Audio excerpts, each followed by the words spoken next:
He always like to put it on. Nah. He be fronting sometimes because he was supposed to go see Beyonce. He ain't go see B. Oh, okay. No, I wanted to go see Beyonce, but if you leave it up to me, I'm not going. But my daughter is at that age where she like to go to concerts and stuff. And you didn't go to Renaissance? No. Nope. Are you going to the movies? Because you know she's dropping the whole movie situation for the people who didn't. You're not going to movies. I'll probably see. I'm sure Beyonce gonna keep her tour going next year, just out the country. I'll go check it. I'll catch it somewhere. Okay, all right. That's how you talk when you got money. Yeah. No, that's not true. I'll catch it in Zimbabwe. Australia. You know what I mean? Well, she hit South Africa. Yeah, I know she's I'll going check to go to it. Zimbabwe. We're Fire. going to catch it in I saw Nigeria. Beyonce in South Africa in what was that, when she did Global Citizen? Talk that 2019? I know, that's right. I don't remember. And I still ain't get the Turks yet. Well, All right, y'all go ahead. What All else? right, good Go morning. ahead. We are the Breakfast Club. Jess Hilarious is here. And let's get in some front page news. What up, Tiz? What's going on, DJ Envy? Good morning, gorgeous. Jess and Uncle Snacks, Charlamagne the God. Peace, Ted. All right. Now, last night, the Aces beat the Liberty. They are a two-peater. So, congratulations to the Aces, Los Angeles, or Vegas Aces. Drop one of the clues bombs for the Las Vegas Aces. Asia Wilson, South Carolina, 803 all day. Salute. Yep, and tonight the Jaguars And take she was on the Finals Saints, MVP, too. Yeah, she was the Finals MVP as well. Finals MVP. In NFL, the Jaguars take on the Saints tonight at 8:15 on Amazon Prime. Now, Biden is giving some money, huh? $100 million? Ooh. Yep, 100 millions. America has obviously figured out how to send more money overseas. Some folks agree with it, some don't. But he announced 100 million will be going to humanitarian relief, which some folks are pleased about that. And he also pledged his loyalty to Israel. Let's take a listen.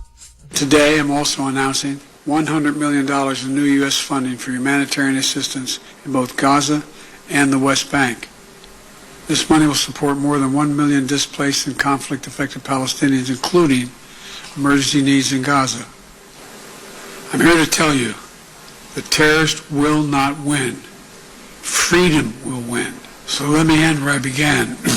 Israel, you're not alone. The United States stands with you. Listen, whatever you have to do to keep global stability in America, do it. But when I hear $100 million. when I hear the president say things like, we can take care of both, Ukraine, and Israel, and Palestine, because Palestine getting the bag too. I'm like, well, can somebody take care of America? Mm-hmm. Yeah, that's what seems so crazy when you look at how many people are homeless and you look at how many people are struggling, Yes. how many people lost their jobs and can't get by, and you see the president talking about $100 million. Listen, take care. That seems like a take lot, care of the man. other countries, for global stability. I'm cool with that, but can you take care of America? Take care of home. You know what I mean? Well- I'm starting to realize American foreign policy priority is not everyday American people's priority. It's really Yep. just that simple. Yeah, it's not. And Republican presidential candidate Governor Ron DeSantis disagrees with sending the money for different reasons, but I want you to take a listen to what he had to say. And I want to give you some more information on the warning that President Biden entered to Hamas. But let's listen quickly to what Ron DeSantis had to say. He's sending $100 million to the Gaza Strip for, quote, humanitarian assistance. The problem with that is Hamas runs the Gaza Strip. That is going to be commandeered by Hamas. And oh, by the way, Hamas is still holding people hostage. They're still holding Americans hostage.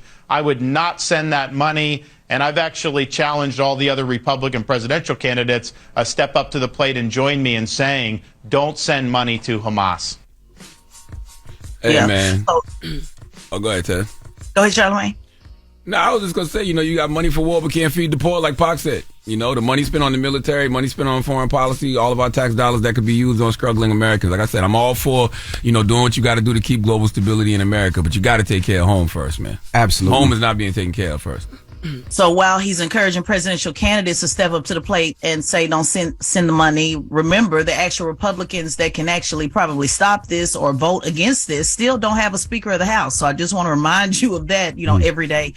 Jim Jordan, he tried yesterday again to be voted in as Speaker of the House and actually did worse than he did on Tuesday. 20 people voted against him on Tuesday. Yesterday, 22 people voted against him. So he is not growing in popularity. So again, no Speaker of the House. I keep saying it every day, guys, because I want people to understand that if we this government shutdown, we're in the middle still of a shutdown. That was just a pause that we had, and it will trickle down and affect jobs. And so this is a big deal to not have a Speaker of the House. And also President Biden, in that clip you heard earlier, he went on to issue a warning to Hamas, saying that if Hamas diverts or steals any of the assistance, because this is supposed to go to the Palestine people, he said this will demonstrate once again that they have no concern for the welfare of the Palestinian people, and they will end it as a practical matter. So again, a lot of conversation about that, saying, you know, you're sending it over there, but then you're also saying that if Hamas intervenes, the people, the citizens, won't get the help that they need. So there's conversation about that, was saying, well, you know, why won't you continue to help the people regardless of what Hamas is doing, which people consider a terrorist group? So there's a lot of people feeling a lot. What you guys said would make sure you send money to American pro-Palestinian people are saying you're doing this with strings attached, so you're really not trying to help Palestinian people. And then, of course, Republicans are saying don't do it at all because it's no point. And question, so where do they send that money when they send it to Palestine? Do they cash at people? Do they send it to the government? Probably send it to the government or the humanitarian aid, whoever's the aid out there with, you know, the hospitals or supplies. I guess they break it down to a bunch of different places. I just wonder how do they know the money's getting to the people who actually need it? They didn't Venmo it. They didn't say Venmo. You sure? I'm positive. You sure? Crazy. I'm not sure. I know. All right. Well, that is your front page news. Get it off your chest. 800-585-1051. If you need to vent, hit us up right now. Again, 800-585-1051 is the Breakfast Club. Good morning. This is your time to get it off your chest. Keep calling. 800-585-1051. We want to hear from you on the Breakfast Club. Hello, who's this? Yeah, what's up, MB? What's up, Trav? That's Charlamagne. Peace, what up, sis? How you doing, beautiful? I'm good. I was talking to you. I'm talking to Char. Char, don't get quiet now. Don't get scared now. Hi, beautiful. Oh, hello. Damn, I ain't hear you call me beautiful. What's happening? He didn't mean it. Why does that sound like Jess talking? Because that's who this is. How you doing? Oh, look who they done dragged up this morning. Look who they done dragged. Look who Charlamagne done dragged in this morning. Hey, Jess. Mm-hmm. And what's that? What you guys say about it?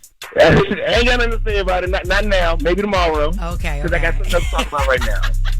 Okay, I want to talk about Young Jock. Oh, my God. What Young Jock do? Whatever Young Jock. One thing I don't do is ever call in and speak on behalf of entire communities. But today I'm calling in to speak on behalf of the entire gay, bisexual, whatever you are community. Why you just ain't say the alphabet? LGBTQ plus. LGBTQ. The entire Leviticus community. The entire Leviticus community. I'm speaking on behalf. That's right. He said that he can't perform for the LGBT community because he is scared that men are going to be looking at him with lustful eyes. So I'm speaking on behalf of the entire community.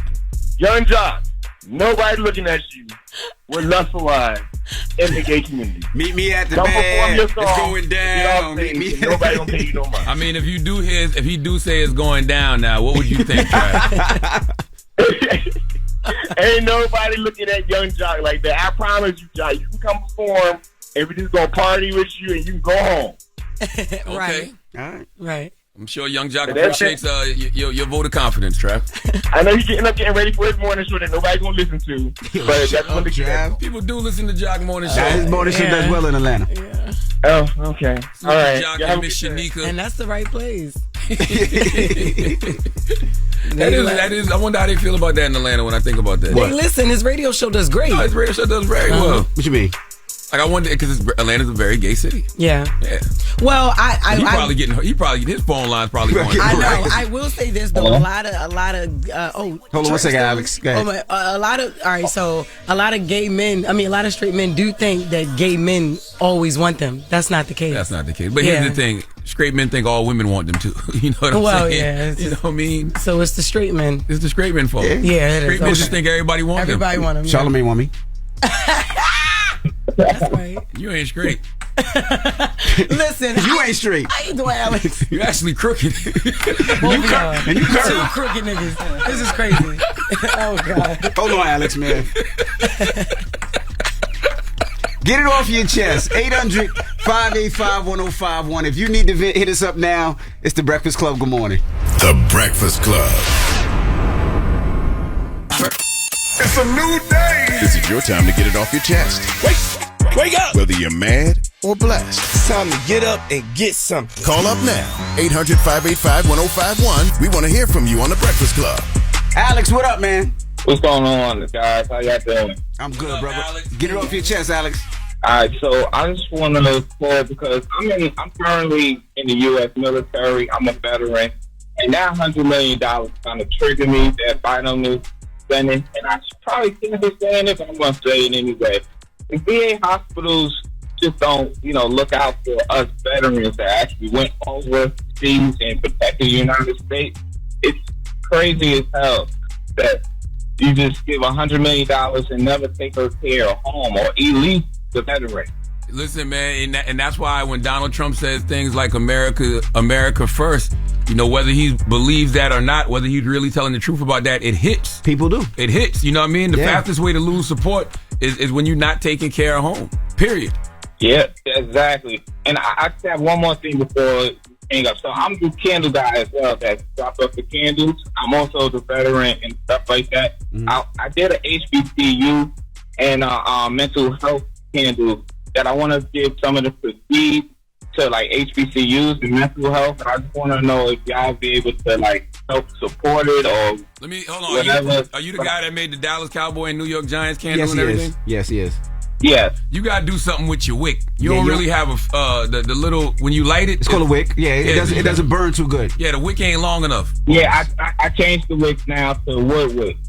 Yeah, I need a longer wick. Charlamagne needs a longer wick. He said he got the long, thick wood wicks. You want the... That's what he said. No, that's what he said. Yeah. He got that just for you. Charlamagne wants the long wood wick. Man, shut up, y'all. That's what you said. Yeah. So yes, I put the thicker wood wicks in it now because I was hearing those same issues. I got a hoodie on. You said you do what? I do the candle. So I did a mental health candle with some shades. No, we heard that part. We talking about the wick. Oh, the wicks. I got now wood wicks. Okay. The wood wick. That I put in the candle so it can burn evenly and stronger. Yeah, he needs a stronger wood wick. Oh, yeah, he got the strong wood. Bring it up here, bro. Yeah. Bring it up. Bring it up here. Bring the wood up here, bro. The strong wood. No wood to hand it out. All right, brother. You have a good one, man. I love candles. Y'all have a good one. I'm at that age where candles are a very meaningful gift. Yeah. Salute to the young ladies who gave me some candles at the Mental Wealth Expo. I can't remember their names right now. I'll shout y'all out tomorrow. All right. Well, get it off your chest. 800-585-1051. Now, we got rumors on the way? What are we talking about? Oh, Jess with the mess. It's so crazy. What are we talking about? We'll find out right when we come back. That means she ain't even put it together. She ain't ready yet. Yeah. It's gonna freestyle. That's all right. It's all good. That's what we're going to do. Jess with the mess is coming up, so don't move. It's the Breakfast Club. Good morning. Any beat. The Breakfast Club. Morning, everybody. It's DJ NV, Charlamagne the God, Jess Hilarious. We are the Breakfast Club. Let's get to Jess with the mess. News is real. Jess Hilarious, Jessica Robin Moore. Just don't do no lying. This is the Rumor Report I don't do that. Stop. It's Jess with the mess. I know this is real. on the Breakfast Club. I know they know the difference. People that stop. Okay, so Tyler Perry is building a 5-bedroom home for 93-year-old woman fighting land developers who attempted to bully and intimidate her into selling her family property. That's right. That's in South Carolina. Yes. We talked about that a couple months ago. They were trying to take a property away because they wanted to build something on it, a roadway or a highway or something they were trying to build on it, I believe. And that's dope. Tyler Perry. Salute to Tyler Perry. Tyler's that guy. He is that guy. I just want to know why this 93-year-old woman needs a 5-bedroom home. Grandkids. It's the grandkids. That's what. No, that's for us, it's the grandkids. Yeah, it's the grandkids for the grandkids. Yep. I was ready to say. I'm ready to move. Don't hate on her you know blessing. what I mean? I'm not hating on her blessing. I just want to know.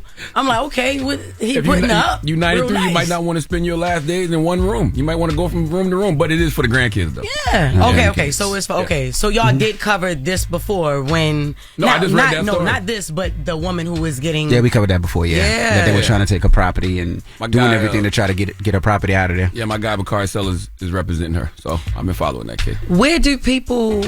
So what do you do when people do that, though? I mean, I know that happens in certain states, but like, well, you there's nothing you can do. Like, well, you got to fight about it, that? and you got to fight it. And most times, people can't afford an attorney. So the people that are trying to get that property to build whatever they want to build, or whether it's a highway, a roadway, or a duplex, or whatever it is, because she's on a great piece of land, and most people can't afford it. So Bakari I think he's doing a pro bono, right? I'm gonna be honest with you.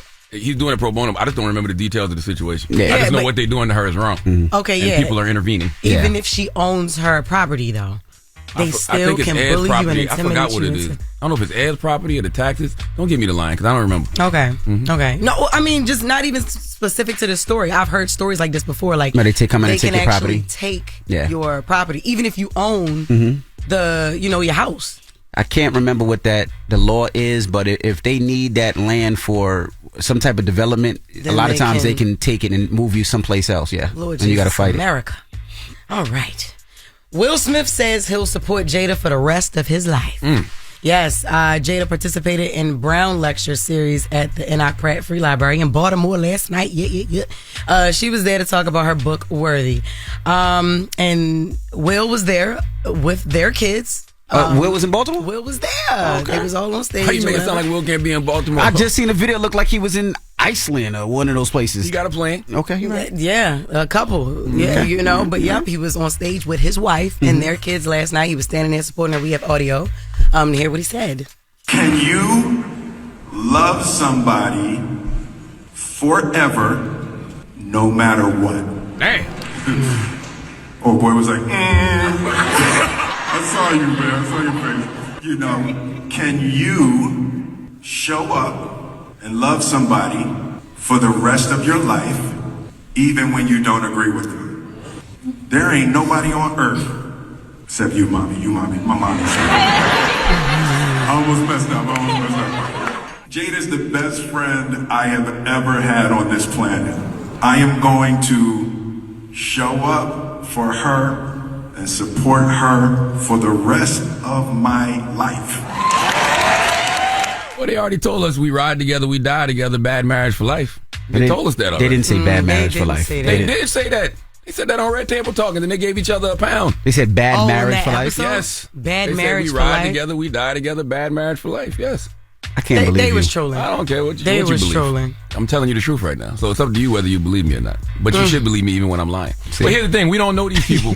We only get bits and pieces of their life, so we truly don't know their dynamic. But it clearly works for them, so God bless. Yeah, I mean, it clearly does. Jada it was actually a video. We only hear the audio here, but the video, the three kids are to the left or the right of them or whatever, and then Will and Jada, and it's right there. He's saying what he's saying, and Jada's looking up like, okay. It's so funny how they looking. But when he asked the first question, he asked the crowd, "Can you love someone forever, no matter what?" I don't agree with that. I think that love without limits thing. Yeah. Unconditional love. There have to be some He conditions, right? means what he says, though. If you hear it, can you? And he repeats it, and he looks in the eyes of the people like, "Yo, can you really love somebody forever, no matter what?" I think you can love the person, but that don't mean that you and that person necessarily are still good for each other in a relationship. Or in love, but you can love somebody. That's right. mean. Like Yeah. you might separate from the person and still Love them. Mm-hmm. But you don't have to be in love with Yeah, them. because even the crowd was like, "No, Damn. we can't. We can't. They in Baltimore.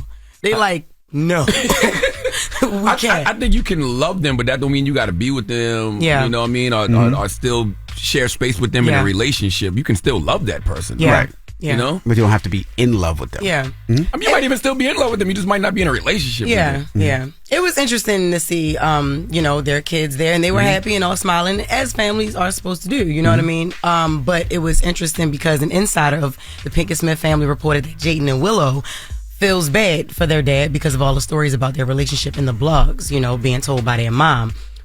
But I don't know how true that is because they was right there. Like, not saying that But they still gonna support their mom regardless. Yeah, They might not like it, but they still gonna be there to show up for mom too. Yeah, definitely gonna be there to show up for mom. But I don't know. I don't know like how Willow What and don't you know, Jess? Willow and Jayden, if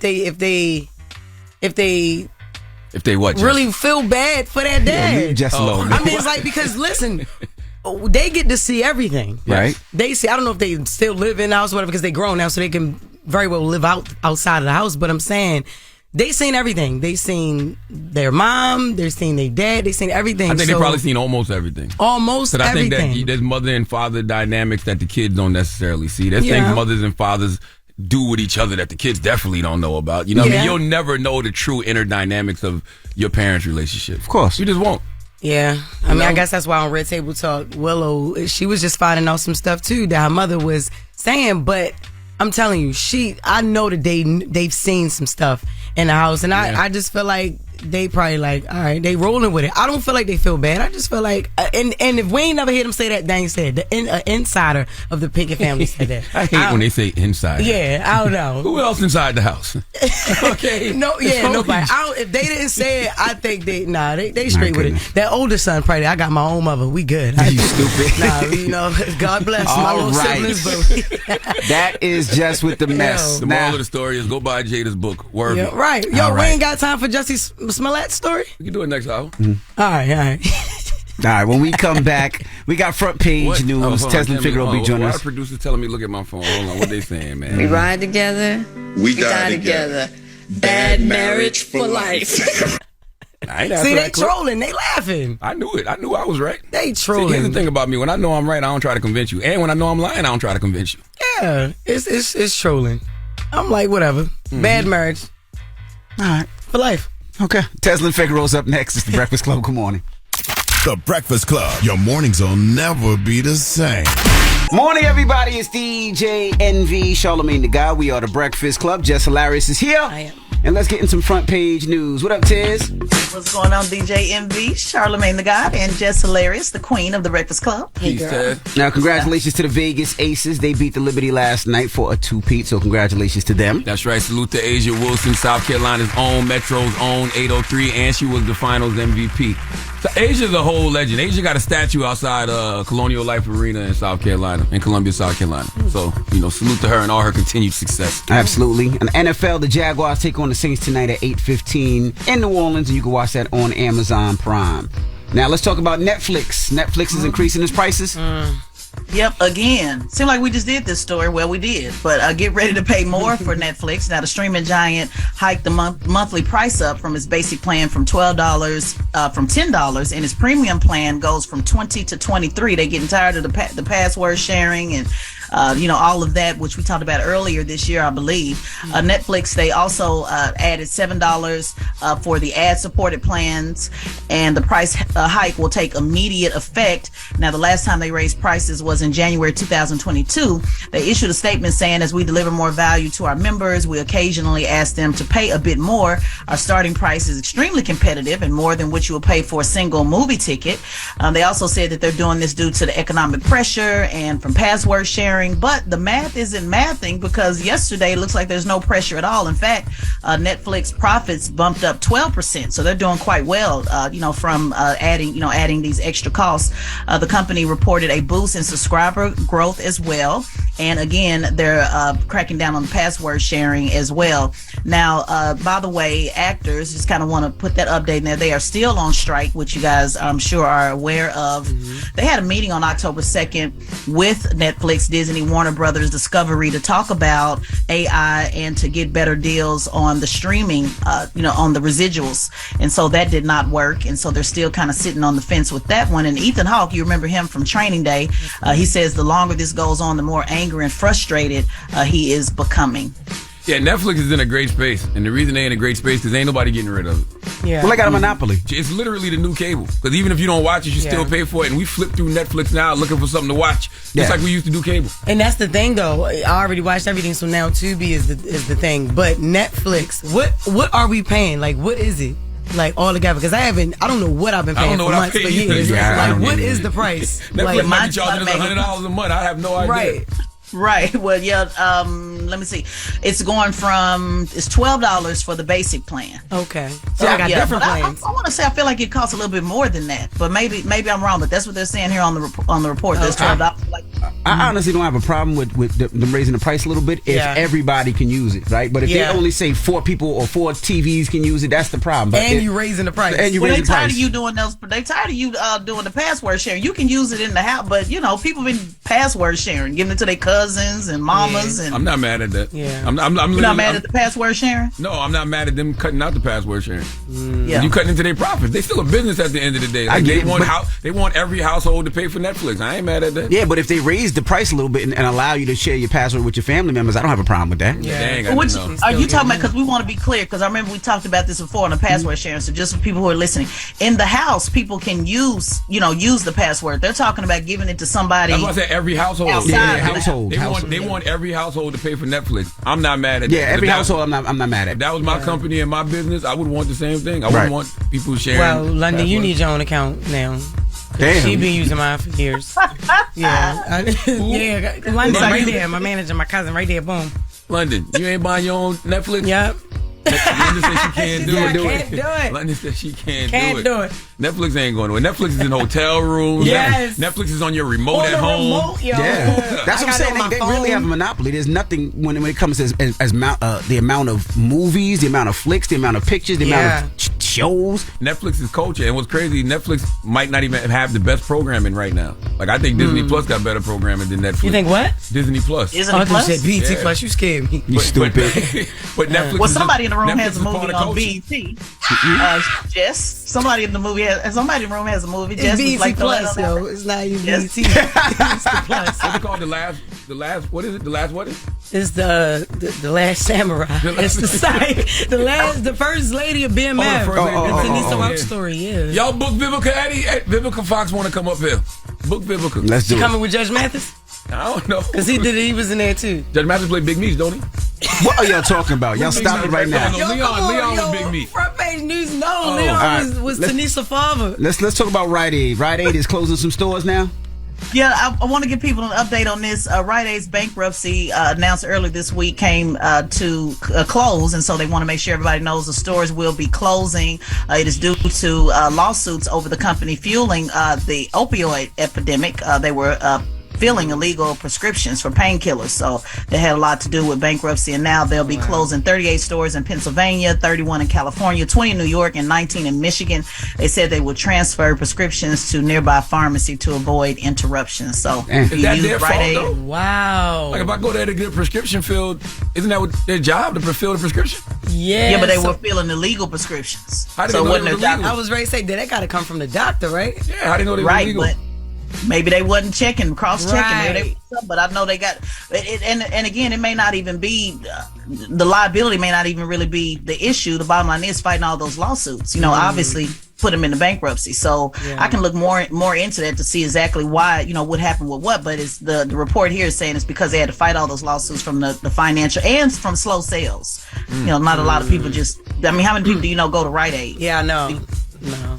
Yes. A lot. CVS, Walgreens. CVS, Walgreens. Yeah. I don't really be seeing that many Rite Aids anymore, honestly. Yeah, I really don't. So, but I, wanted to put it out there because there's still, quite a few stores, I guess, that people, still use. So transfer those. I get my cholesterol medication from CVS.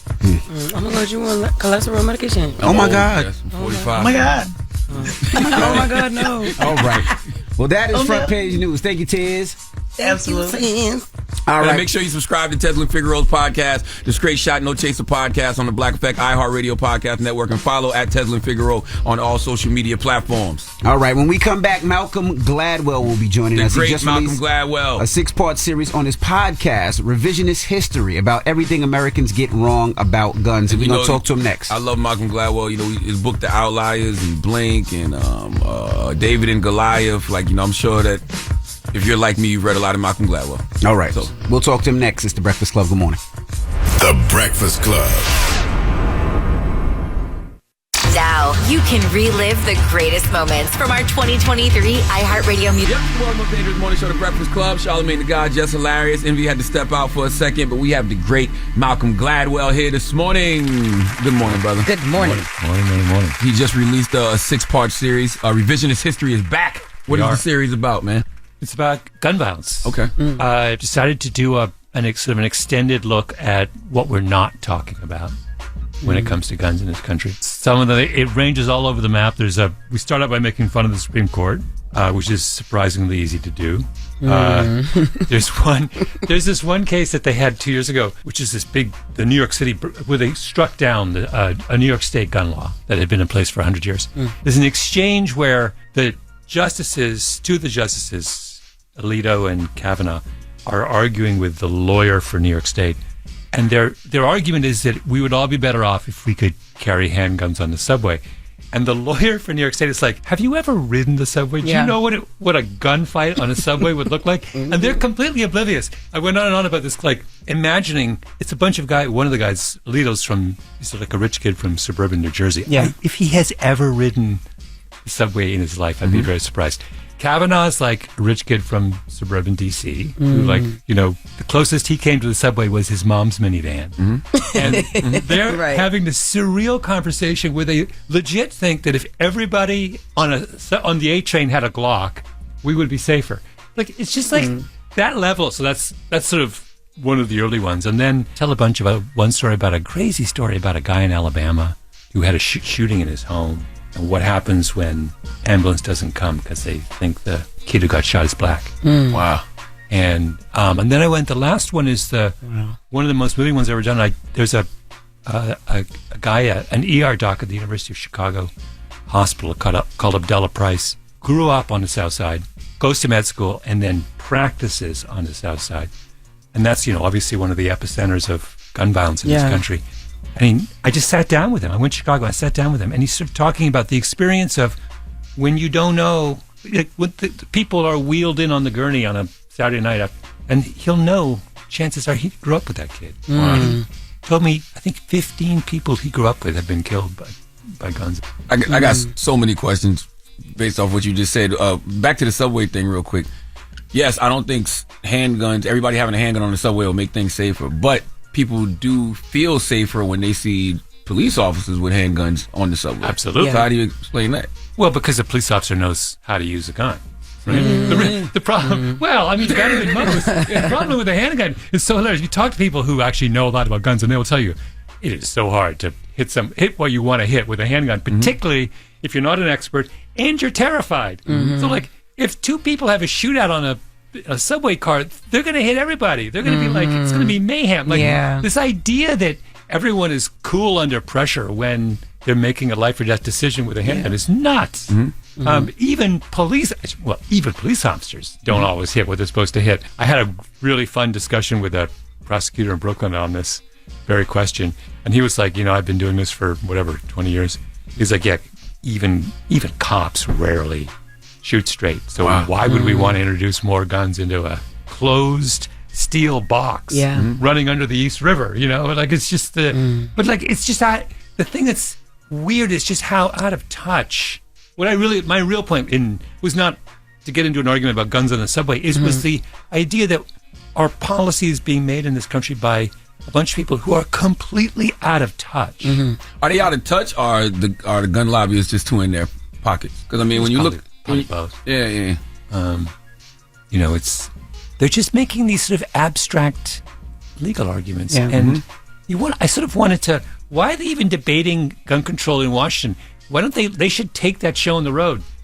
Let's put them on the A train at 8:00 at night, and then show them. Okay, what do you think would happen if 6 people on this in this car right now were carrying a handgun? I mean. We have to do something to kind of reconnect the conversation. Why do you think we as Americans are so obsessed with guns? Well, I'm Canadian, so that's why I say we. I know. As Americans. I'm looking at you. No, I was going to say, I didn't mean that to. I was suggesting I got you. But we're just to the north, settled at roughly the same time. Yeah. By people from Europe and whatever. I mean, the history is parallel, but we're not obsessed with. I've never been able to wrap my mind around why. I don't have what I'm saying is I can't answer that question because I grew up in Canada and there's no guns. I didn't see a gun till you got over here. Till I got over here. Lord. So I don't know. I mean, I suppose there's all kinds of complicated historical reasons for that, but it's weird how kind of gun focused. Is it the legislation? You think? I don't know the gun laws in Canada, so Well, so if you watch, this is not an answer to the question either, but. You watch, there's a category of Canadian Westerns. So the same idea, some guy out on the range in the, in the frontier, like bringing justice. In Canadian Westerns, the Mountie, not a sheriff, but he spends all of his time pulling dogs out of the river and helping little old ladies. He doesn't even carry a gun. Like the whole in the Canadian fantasy of the Wild West. Yeah. it's like somebody lost a cow and they call on in the American fantasy, it's like people are shooting each other. Straight up 300. So there's something about the fantasies right from the beginning. There was a weird set of fantasies that get attached to. I think TV. I did an episode of this gun series on Revisionist History that was all about Gunsmoke. Was the longest running Western on Absolutely. TV. And one of the things we did is we calculated, so Gunsmoke takes place in Dodge City in Kansas. And we tried to calculate, based on the TV show, what's the homicide rate in the fictional Dodge City? And the answer is, it's like 80 times higher than the highest homicide rate in a real American city. So in our fantasy world, we create an America that is infinitely more dangerous and scary than the real America, right? And by the way, Gunsmoke was on TV for 20 years. It was on for 20 years. It's one of the most popular TV shows of all time, and it was peddling a kind of vision of American life that was, again, out of touch. Do you think that is because the media is always leading? They would say if it bleeds, it leads. So we think that America is way worse than it actually is because of the news? Yeah, I do think. Well, it's an odd thing. I got really, when Ron DeSantis was running around lecturing New Yorkers on how dangerous New York is. Meanwhile, New York and New York State are so much safer than Florida. You want to go someplace and put your life in your hands? Go to Jacksonville. Like Jack and kill. Wow. The idea that the governor of one of the most violent states in the country is lecturing New Yorkers. New York City and New York State, by the way, one of the safest regions of the country. The idea, and he got a free pass. Everyone was like, yeah, New York must be more dangerous than Florida. No, it's totally the opposite. So it's like, it is a fascination with this kind of violence coupled with a set of like completely unexamined assumptions about what's dangerous in America, where the danger is, or like Google Jacksonville, and then you will never go to Jacksonville again. That's all I don't know why Malcolm's shooting at Jacksonville this morning, but something happened to Malcolm in Jacksonville. Damn. By the way, I should say, I have been to Jacksonville many times. Parts of Jacksonville are quite lovely, but like the governor of Florida should not be lecturing us about violence is all I have to say. Yeah. Damn, Duval, your city caught one this morning. All right, we got more with Malcolm Gladwell. When we come back, don't move. It's the Breakfast Club. Good morning.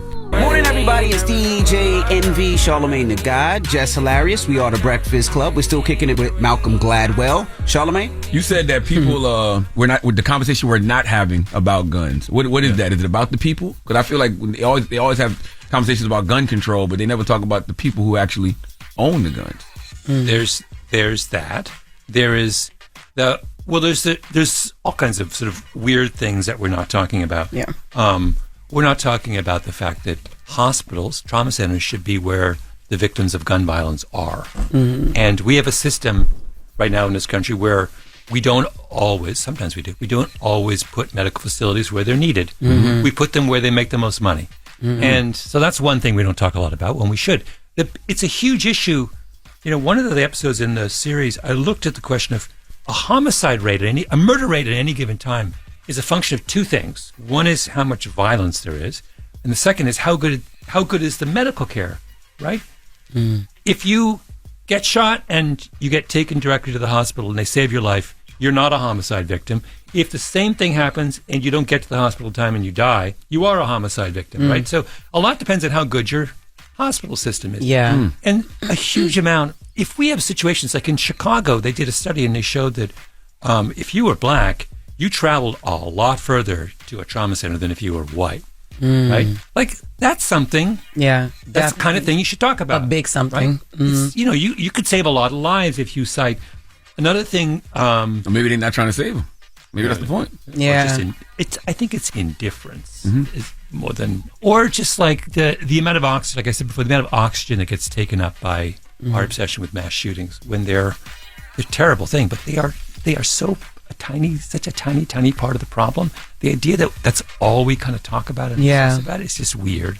Also, the idea that in every profession, anytime people have an area of specialized knowledge, they're usually invested in making sure that not any kind of, if you're a doctor, you're powerfully invested in the idea that you got to go to med school before you can practice medicine. You don't want any Yahoo practice, but gun owners will simultaneously go on and on and on, legitimately, about how much knowledge you need to handle a gun safely and fire it accurately. And at the same time, they're like, but everyone should be able to get one at the drop of a hat.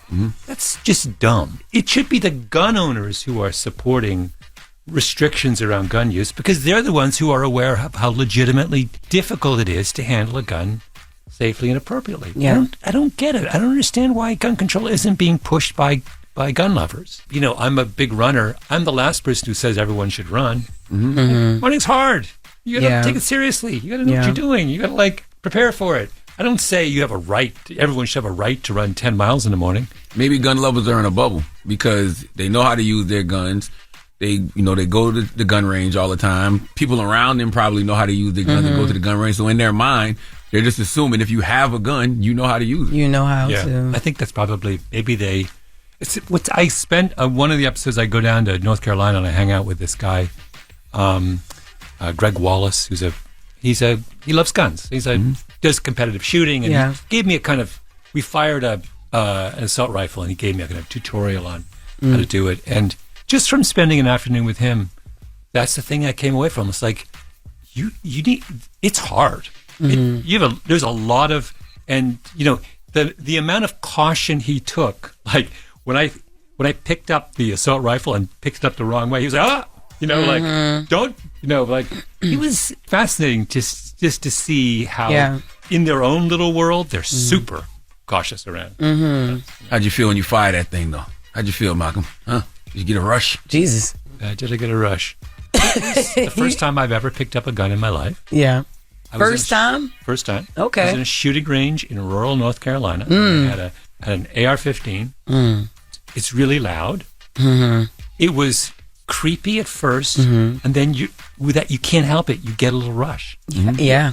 It's like these things are big and heavy. And like the idea that you have in your hands something that you could kill someone with is just strange if you've never held a gun before. Have I shot a gun? Yeah, I never shot an assault rifle though, like an AR-15 or anything like that. Yeah, but handgun. Yeah, like a little one, the little. I mean, we got a 357 at the house and a Glock at the house. Oh, okay, okay. What are your thoughts on assault rifles now after using one? Well, I did that episode, and it was the one that got the most mail, basically saying I think assault rifle bans are a dumb idea. And they're dumb because they're not actually banning assault rifles. An assault rifle is a kind of platform, and what assault rifle bans do is identify if you accessorize your gun with a certain number of cosmetic things, we think that's bad and we want to ban them. But it's a semi-automatic rifle with a large magazine. Those are they're still legal in many states that have assault rifle bans. So it's like kind of weird that why are we identifying a class of weapons because they look ugly and saying we should? But the other thing is like, what's the amount of damage they can do? Well, because most mass shootings are used. I know, but we're not banning. So semi-automatic rifles are a very lethal weapon. We're not banning semi-automatic rifles with an assault rifle ban. We're banning a tiny subcategory that happen to have a certain number of cosmetic features that we don't like. So it's like we're not solving the problem. Right. And then I sat down with this trauma surgeon in DC who had studied mass shootings, and he's like, what you're worried about is mass shootings. Actually, the most lethal weapon used in mass shootings are handguns, because a handgun gets into the sort of grisly, but with an assault rifle, you shoot once, the person goes down, and because it's boom, right? So with a handgun, you shoot once, and sometimes the person doesn't go down, so you're more likely to be shot twice if you're shot by a handgun, and the guy gets up closer and shoots you a second time, and he's more likely to kill you. So you're more likely to die from a handgun than an assault rifle in a mass shooting, which just says guns are dangerous. They're used in different ways, and to spend all of our time and energy trying to remove one tiny subcategory of guns from the equation in the hopes it's going to change things is just dumb. Yeah. It's just like the problem is much bigger than that. You're not solving it by taking a pair of scissors to one page of the gun manual. All right, we got more with Malcolm Gladwell. When we come back, don't move. It's the Breakfast Club. Good morning. Good morning, everybody. It's DJ NV, Charlamagne the God, Jess Hilarious. We are the Breakfast Club. We're still kicking it with Malcolm Gladwell. Charlamagne? So what is the solution? Like how do gun control in America get so broken? How do we fix it? He's from Canada, so he can't tell us everything about America. He's done a lot of research. Well, that guy, when I talked to that guy, Abdullah Price, it's the last of the episodes, And one of the things he does is he goes into elementary and middle schools in the south side of Chicago and hands out first responder kits and teaches the kids how to administer first aid if they're the first. Because it's a reality. That's terrible. I mean, it's just, when he was describing it, it's just like, it's so heartbreaking. And for children. What he would say is, and what he talked about was, a lot of gun violence is disputes between young people who don't know how to resolve their disputes peaceably. And you have to teach people a kind of an emotional vocabulary that allows them to have an argument without pulling a gun. But that's a whole other 6-part series. Now you're talking about mental health and social and emotional learning. And Maybe if we just put the gun control conversation on hold. And said, all right, we'll get back to this when the time comes. It's important, but it's not as important as what you're just talking about. You've got kids, Abdullah Price was talking about in the neighborhoods where he works. It's, we're talking about multi-generational beefs. Like, you shot my cousin, so I shot your brother. So you have to unravel that cycle.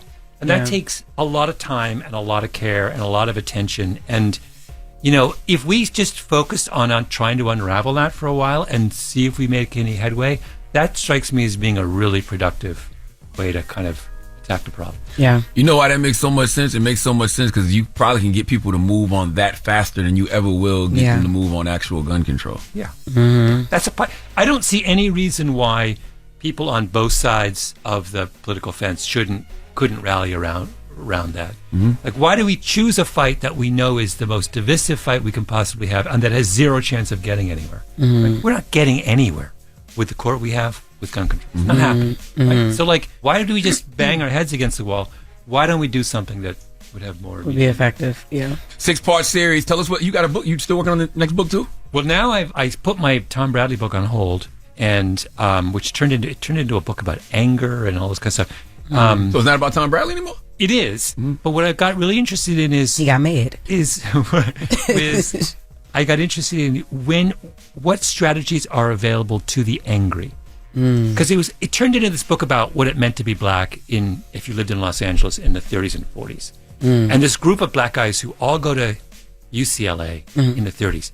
Tom Bradley, Jackie Robinson, Wally Strode, a bunch of people who go on to have really big career. Wally Strode was a huge actor in Hollywood. And a guy named Washington who was a big NFL player. And they're like the only black people on the UCLA campus. They all live in South Central. And they all have different strategies for dealing with the fact, they were all on the UCLA football team and they played, the big game was against USC.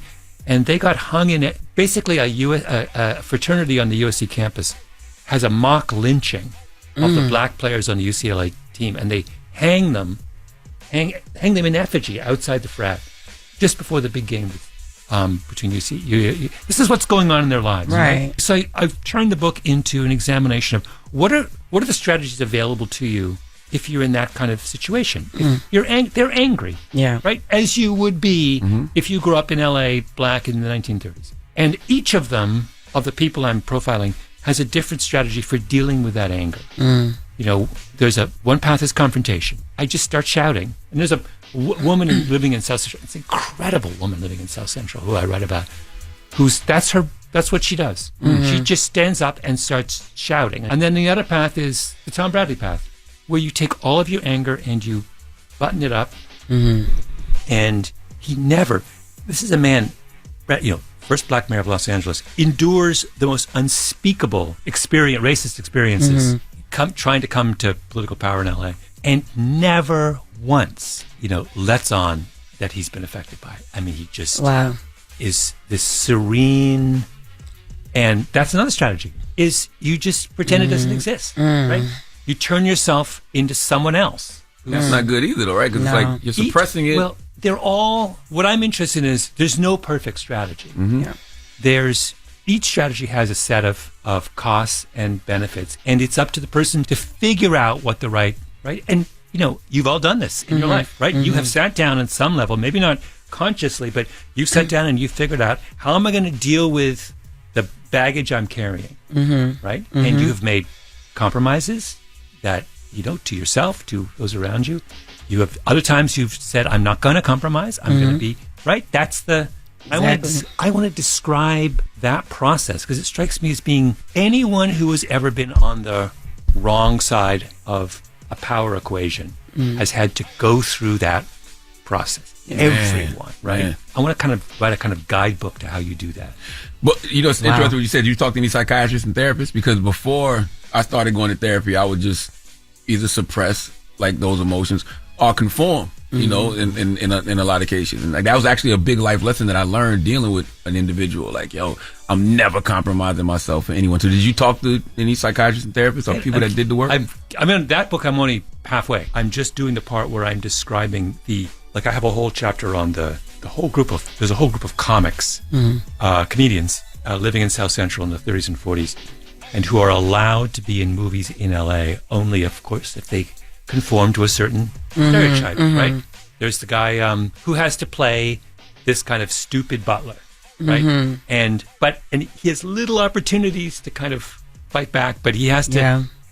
Those are the rules. You want to be a certain mold to be, and you got to. That he's the mayor of Central Avenue. He's this huge figure in South Central in the 30s and 40s, and known. He's one of the most.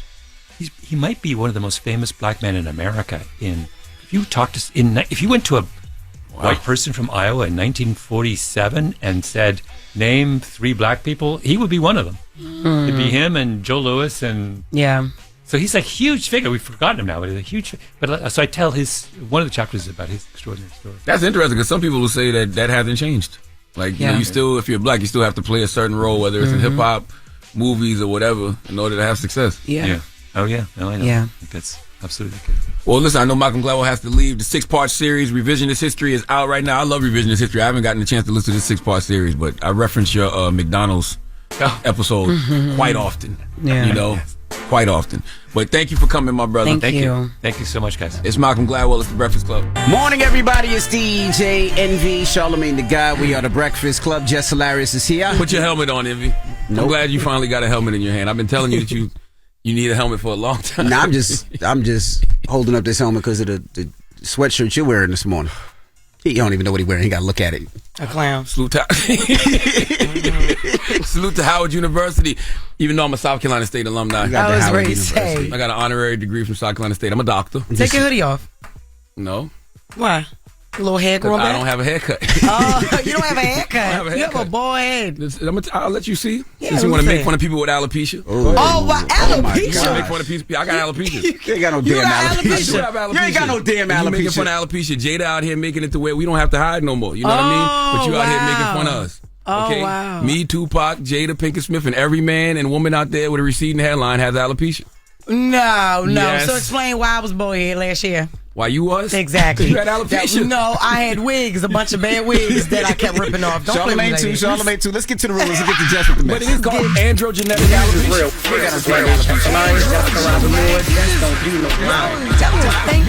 This is the Rumor Report. I don't do that. Stop. It's just with the mess. I know this is real. On The Breakfast Club. I know they know the difference.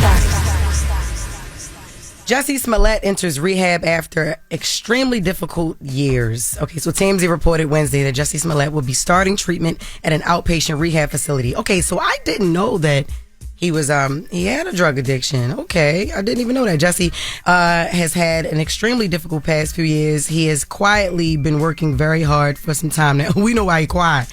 But we are proud of him for taking these necessary steps. A rep for the actor said in a statement to TMZ. Okay, so that's good. I'm all for somebody rehabilitating themselves. That's good. I didn't know that. Yeah, I'm sure. I thought it was. I ain't gonna lie. I thought they were saying he was going to rehab because he lied. Yo, shut I up. was gonna say, come on, because that could be tough. You said he lied about going to rehab?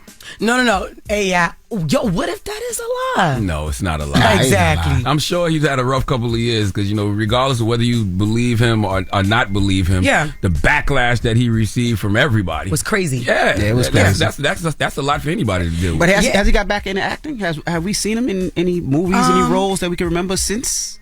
No, and to be honest, I don't know. That could probably be why he got on drugs. I don't know because I never heard of it. You never saw him on Tubi? You watch Tubi a lot. Jussie ain't gonna go to no Tubi. He ain't gonna go from. He can't go. He ain't gonna do that. He will not. He's still a great actor. No, he's still a great actor, and Jussie did a lot for the community too. He gave a lot of money. He donated a lot. So I hope he's able to get over this and get back to what he loves doing. Because I honestly, in real life, did not know that he was on drugs. But I had a drug addiction. But I'm all for the rehab. I'm sure that, and I don't even got to look at the comments. And I'm sure that there's people who got sympathy for him in the comments, but then there's people that still beating up on him in the comments too. I'm sure. So that's they part of the problem. Yeah. Oh, now, like you said, Tubi. Now, Chris Stokes might put him in a movie. Chris Stokes got some good cameras. He got some good cameras. He got a couple good actors, but he got some real good cameras. Chris Stokes been doing his thing. So when on y'all TV. watch Tubi, that's what y'all look for. Who got good cameras? As long you daggone right. I can't wait to make my Tubi. I can't, but I don't be wanting them to be too good. I can go to Netflix for that. I need the bad stuff. That's what I'm saying. Make a Tubi movie that's bad on purpose. I'm telling you. Well, cast me as Lil Meech in the Tubi movie. All right. Anyway, listen. Kanye West claims his car accident made him upset. Oh my God. When they gave me the story, I thought they were saying Kanye West had claimed that the Kardashians made him autistic. That's why I took the story. That's what they said? I can see why you say that. That's car accident, Kardashians. That. Yeah, because, and then it's the New York accent. The producer, she was like, so Kanye claims that the car accident made him. I thought she said the Kardashian made him autistic. I don't even want to report it now as a car accident. Okay, can a car accident make you autistic? If you bang your head a certain way, I think because that's in the brain, right? Okay, either way, we don't know. But basically, please Google and find some BS. Most people know that he was in a car accident 20 years ago. That accident, it happened in 2002. He was texting Elon Musk, and he was saying to him, "I'm not bipolar. I have signs of autism from my car accident." And Kanye asked his friend Eon Connor to post this. Well, it says autism by definition is a developmental condition, which means it is present from birth. Therefore, a brain injury does not cause autism in adulthood. So it can't be true because he got into that accident when he was in his 20s. I mean, I don't know if it can't be true. I'm just reading what the Google says. Well, why you just want to go to the doctor to see? Instead of just diagnosing himself. I don't know, because that is true. 2018 he said he was diagnosed with bipolar disorder, but in 2022 he stated that he was mentally misdiagnosed. That's true. Go to the doctor and see what your actual condition is. See, man. Yeah, don't be diagnosing yourself like that. Yes. Tay Digs' ex-wife speaks on how race impacted their relationship. I didn't even know that he had a white ex-wife. I didn't even know that. Tay Diggs is a white woman. All right, that was a joke. All right, stop. Let the community come at me. All right, whatever. What community? The white community? I don't know. There's so many of them. Black men who identify as white women? We have audio for this. What did she say? Adina Menzel. Tay Diggs is who you're talking about when you're speaking of your ex. The fact that both of you are actors and one is having, first of all, you both were incredibly successful, but one is having a surge of success. Yeah. How did that affect? There's a lot. It's very complicated. I mean, the thing that came into play more, I would say, and he's talked about it too, is the interracial aspect of it. Because now, in his case, he's people's, 50 most beautiful people, or he's on the, he was on the cover of Essence and Ebony, and being interviewed by all of these black journalists. And I think it seemed like there was disappointment in the community with him because he was married to some little white Jewish girl from some show that we don't even remember anymore. So it was less about being successful and more about just that kind of stuff. Hey, it's something to that, man. Dr. Umar and social media have been breaking up happy interracial homes for at least the past 4 or 5 years now. I'm telling you, after the Black Lives Matter movement, black people with white significant others didn't want to hold their hand in public. I'm telling you. I mean, I kind of do understand. I kind of understand what she's saying, though. You know, on her white side, you know what I mean? It's but if they in love, they should stand on it, right? They shouldn't have to worry about what people think. Business. Yeah, that's what it is. You know what I mean? Stand on your business. You're right. But if they in love, they should be able to stand on it. Stand on business. What? What they say? Stand on business? I don't know who say that. I don't know. That's somewhere down south they be saying that. I don't say that. Stand on your interracial business, man. But if they in love, they should be in love. They shouldn't have to worry about what a reporter says or what the internet says. If they in love, they in love, right? Oh, that's the girl from Rent. They met in 1995 when they both starred in Rent on Broadway. You wasn't even born in 1995. Yo, Rent is. I was 3 in 1995. Thank you. And Rent is one of my favorite musicals. I love Rent. I've never seen Rent.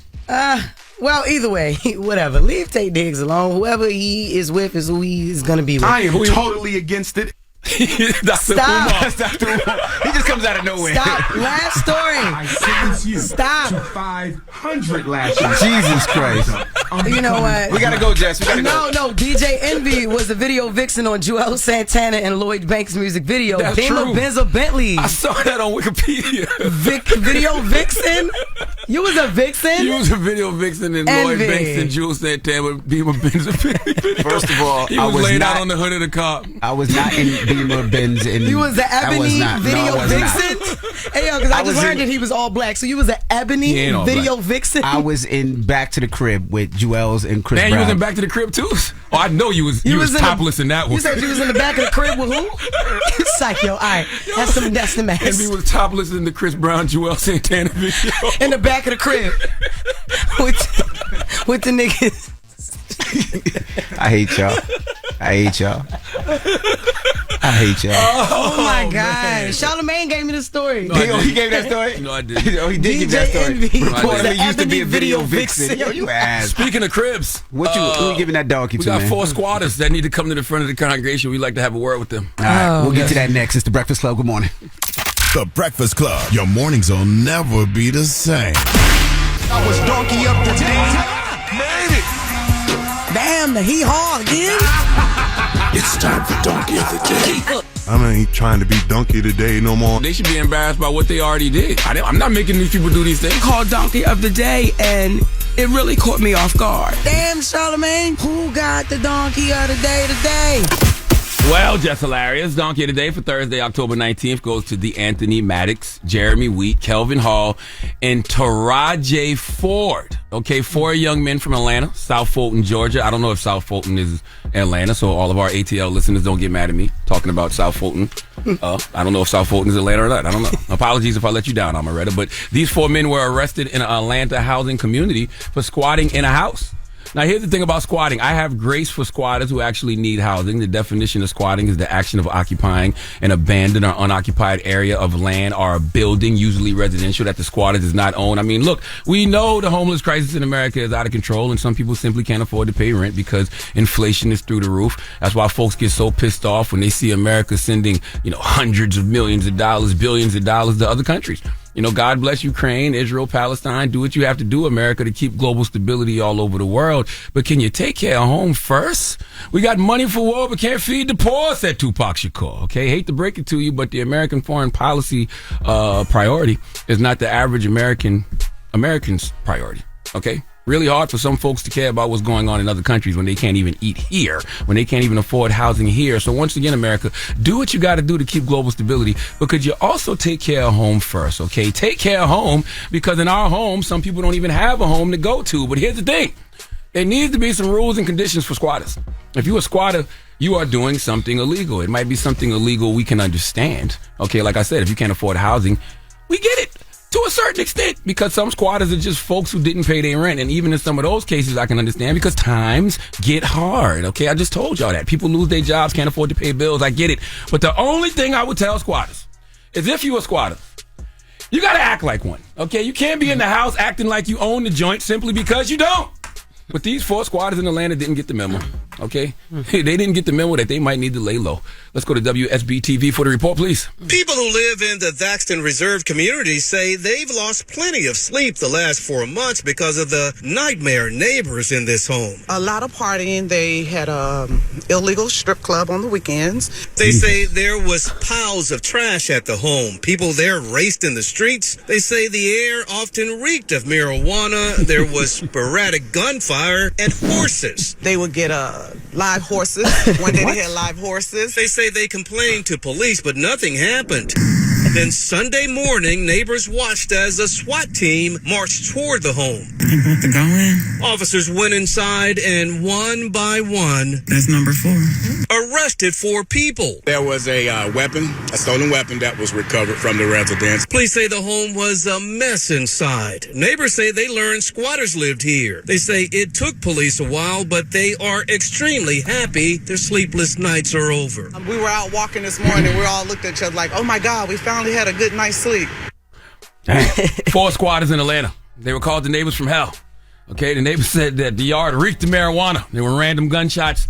They ran an alleged strip club on weekends. Street raced up and down the street. Occasionally had live horses. Roaming the yard. We just need to get to it. You want to play a game of Guess What Race It Is? Sure. Hit the intro, right? All right. 4 squatters in Atlanta. Okay. They were called the neighbors from hell. I just told y'all. They said the yard reeked of marijuana, random gunshots. They ran an alleged strip club on the weekend. Street raced up and down the street and occasionally had live horses roaming the yard. DJ Envy, guess what race it is? I'm going white. Okay. They said the horse. Live horses. Live horses made me think of, white Yeah. country and white people. Yahoo! I can see why you say that. Well, I can see why you say that. yeah, one of them. I see why you say that. Jess hilarious. 4 squatters in Atlanta. They were called the neighbors from hell. They said the yard reeked of marijuana. Said there was random gunshots. They ran an alleged strip club on weekends. Street raced up and down the street, and occasionally had live horses roaming the yard. Jess hilarious. Guess what race it is? Mexican. Mexican. Okay.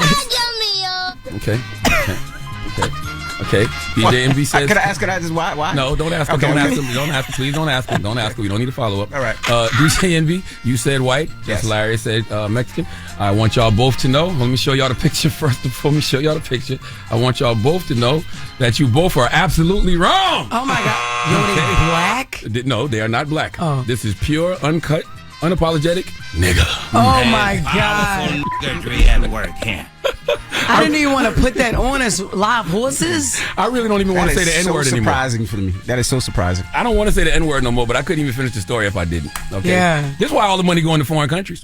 When Dave Chappelle as Rick James uttered these words right, They should have never gave you niggas money. somebody vowed to never make that mistake again. Somebody in a high place somewhere said, now you listen to Rick James. I mean Dave Chappelle. Dave Chappelle as Rick James. We not giving these niggas money anymore because look how they act when they don't have nothing. Imagine how they gonna act when they do. And clearly, these young brothers had money. They just didn't want to spend it on housing. Yeah. Okay? They wanted to spend it on everything but rent. They wanted to spend it on live horses and strippers on the weekend. It was only a matter of time before they got them some podcast mics. If you ask me, the SWAT team infiltrated at the right time because I'm telling you, the Half a Homeless Homies podcast was on the way. Yo. The moral of the story is defund niggas. All right? Oh my Please God. let Remy Ma give DeAnthony Maddox, Jeremy Wheat, Kelvin Hall, and Taraji Ford the biggest hee-haw. Hee-haw, hee-haw. You stupid motherfucker. Are you dumb? I'm shocked. Yo, I am too. I'm still in disbelief over here. Like, not like a vake. You turned a vake into an amusement park? A vake? A vacant house. Okay. I was like, vacant. Oh, What the hell's a that's vape? why. That's why I be asking, are you black? Like, how did you not know what a vake is? Oh my God! I just want y'all to know behind the scenes, I had to show Jess hilarious at least 30 pictures of me as a kid If you growing gotta up. show 30 pictures to prove you black, you ain't black. Yes. Okay. Jess asked everybody in this building yesterday, is Envy really black? So I had to show. I am. What are you talking You're about? not. You're Dominican. I'm not Dominican. I'm black. Yup. He is black. No, he is black. He just showed me a baby picture. And, you know, if his African American parents was not in the picture with him, I would believe your theory that he is How adopted you can prove because he looked like Alicia Keys when he was a baby. He did look like Alicia Keys on Yup. Cosby Show. He did. Yes, yeah. Remember? Yup.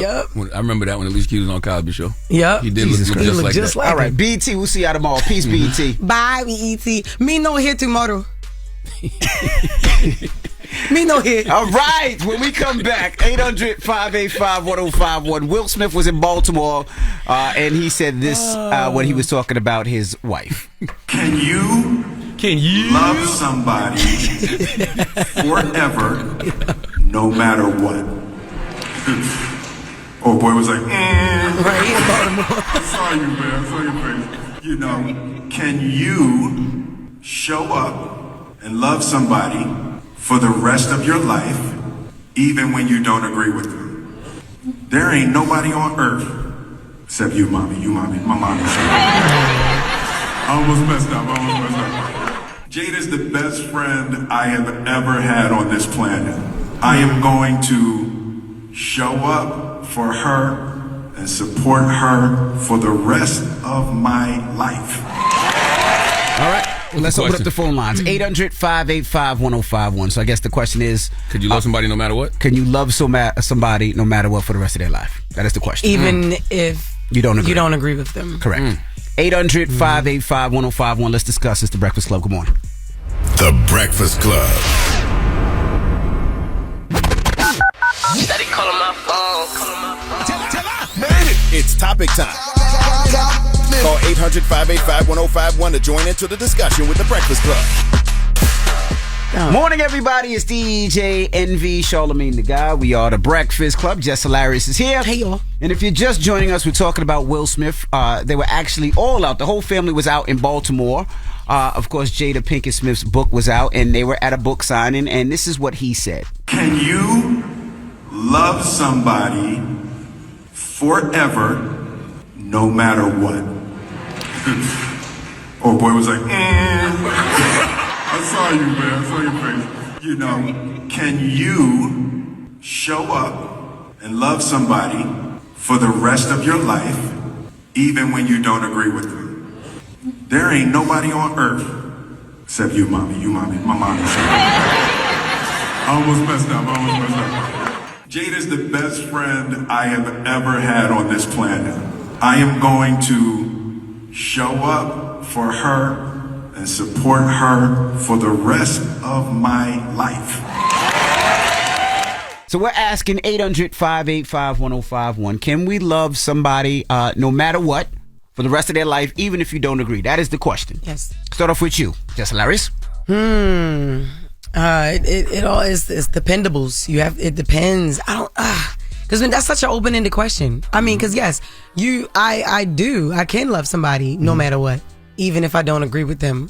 But when you're looking at in the Smiths case, you gotta really be. I don't know.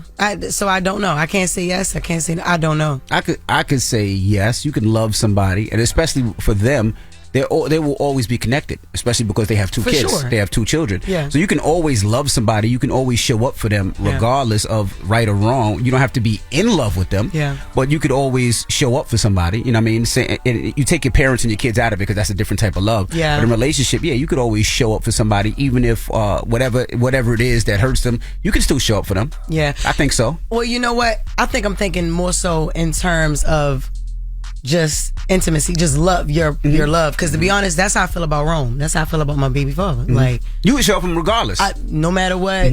Your brother, even when baby I daddy. don't agree with him. Yep. When I don't agree with him, no matter what. But if he needs you, you there. That's my best friend. Yep. Yeah, so you can. Yeah. Charlamagne? Yeah. There are plenty of people I could love no matter what, even if we don't agree. But that doesn't mean I'm going to have a relationship with them. There you go. That's what I think I was That doesn't mean saying. they're going to still be in my life. Right. You know, I can love you from afar. You know, it's people that I will love all my life. There's people that I love right now, but they're not in my life anymore. Well, there's a they difference. never will be. Because he said he'll show up for them, but you won't show up for those people. No. Show up and support. No. Is what he said. No. Yeah, so you won't show up for those people. Absolutely. Everybody in Baltimore said the same thing when Will asked that. Everybody knows, was like, nah. That's the difference is showing up for them. It's love them enough that even though you don't agree, you might have to show up for them. Yeah, I ain't doing all that. Not for those people, but I mean, there are like, I mean, of course, I mean, God forbid it'll never happen. But if that was like my wife, I would always be there for my wife. Regardless, that's what I'm saying. Regardless of what it is, you're gonna show up for. Yeah. Regardless, no matter what. What's that little space for? Like, I mean, this is a tough question because you never know what bridge you're willing to cross until you get to that bridge. You get there. Correct. So it's easy to say, yeah, I'll be there no matter what, until you get presented with a scenario. You know what I'm saying? You know, you don't know. You might. It's a lot of different scenarios that you'd be like, yeah, I love you, but you gotta stay over there with that. Right. You know what I'm saying? Right. Let your new dude, right, you know, handle that business. Yeah. That's all I'm saying. Let's go to the phone lines. Hello, who's this? What's going on, brother? This is Leon from Georgia. Leon from Georgia. Talk to me, Leon. Yeah, man. So in reference to your question, I'm going through something that's kind of similar. Been in a marriage for 14 years, and I believe that it has to come to a point where you walk away, but you can still love them from a distance. That's right. I think it's a toxic thing that we've been taught in our community, like just hold on regardless of what it looked like and what it feel like. And a lot of times it's to our detriment, man. So in some situations, you just got to love them from a distance. I don't have to tear them down, but I have to understand that if it's breaking me down, I can't keep staying in the same place. That's right. I got you. Thank you, brother. Hello, who's this? Hey, good morning. Peace and blessings. How you doing today? Hey, Sean Stone. What's up, brother? I'm good, brother. I want to chime in on the topic. Good morning, Jeff. Good morning, Sean. Go ahead. Good morning, Charla. Peace, King. I'm in this loud-ass truck, so I had to turn it off real quick. Yeah, I think Will Smith be tripping, man. I don't want to really talk on their relationship like that, but I don't really feel like you could have unconditional love with somebody when they continue to play you out. You know what I mean? See, that's the thing. Yeah. We don't know what their conversations are behind the scenes. You know what I mean? We're just assuming, but they might be comfortable talking about this. Them, though. What Sean is saying is true, because you can have unconditional love for a person, but that don't mean you still got to deal with that person. I can love you. I just ain't got to deal with you. Yeah, but take it out of Will Smith in your relationship. Right now, out of Will Smith. Pause. Pause. Yeah. But listen, man, you had this lady sit down at the Red Table Talk talking about August blowing her back out, right? Yeah, That's disrespectful for your relationship, man. And if I was in Will Smith's shoes, I would not stay with Jada, man. But time out. That's a great point. You not Will Smith. Like you, Sean, I don't know if you've ever been in love. You might be in love with a person, of course, who made a mistake. Just like a man might make a mistake. You want that woman to forgive you. You might be willing to forgive that woman if you really love her. But we don't know who's Will Smith was. He might have been blowing somebody back out too. Like you don't know what their relationship was about. That's all I'm saying. They might have an open relationship. Charlamagne, we do make mistakes, and we should give each other grace. But when mistake after mistake, come on, bro. At some point, your grace gonna run out. That is true. And Jess, what's that, babe? I want to say this real quick. You know that guy don't like you that called up on the radio show. He wish he was you. Who you talking about? He wish it was you, Jeff. The guy earlier? Yes, he wish it was you. He be hating on you on the low. Him and Trav got beef. Okay. Yeah, so I'm Team Sean. He really don't like you. He don't like you, Jeff. He told me. I can hear it all in his voice that he don't like me. But Trav don't like girls, Sean. That's what's up. But you could compliment Jess on doing her thing on the radio show. If Charlamagne and Envy gave you an opportunity to come up on the Breakfast Club and you co-host, don't be saying that Jess and Jason Lee's your daughter and your son. Come on, be appreciative of the opportunity. And he's whack for that. Right. Trav. Go check me out too, Sean Stone TV on YouTube. I ain't no Trav said that. Because that really did hurt my feelings now that he bring it up. Did it hurt your feelings? Sean got a whole transcript of what Trav said. Yeah. Jesus. Right. Thank 800-585-1051. The question is, can you love somebody regardless for the rest of their life, regardless of how you feel about them or what they do? That is the question, correct? Yeah, no matter what. Okay, we'll take your calls. It's the Breakfast Club. Good morning. It's topic time.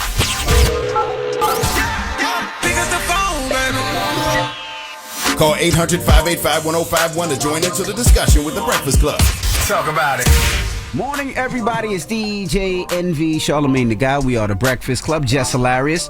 Now, if you're just joining us, we were talking about Will Smith. He was in Baltimore yesterday with Jada Pinkett Smith and the whole family talking about their book, and he had this to say. So we're asking 800-585-1051. Could you love somebody regardless for the rest of their life? I'm missing something in all of this because I don't know what all the stipulations are with love. When y'all just talk about the feeling of love, yes, I can love a person, but that don't mean I got to deal with you. But he also says show up for him. Oh, okay. See, that's the part I missed.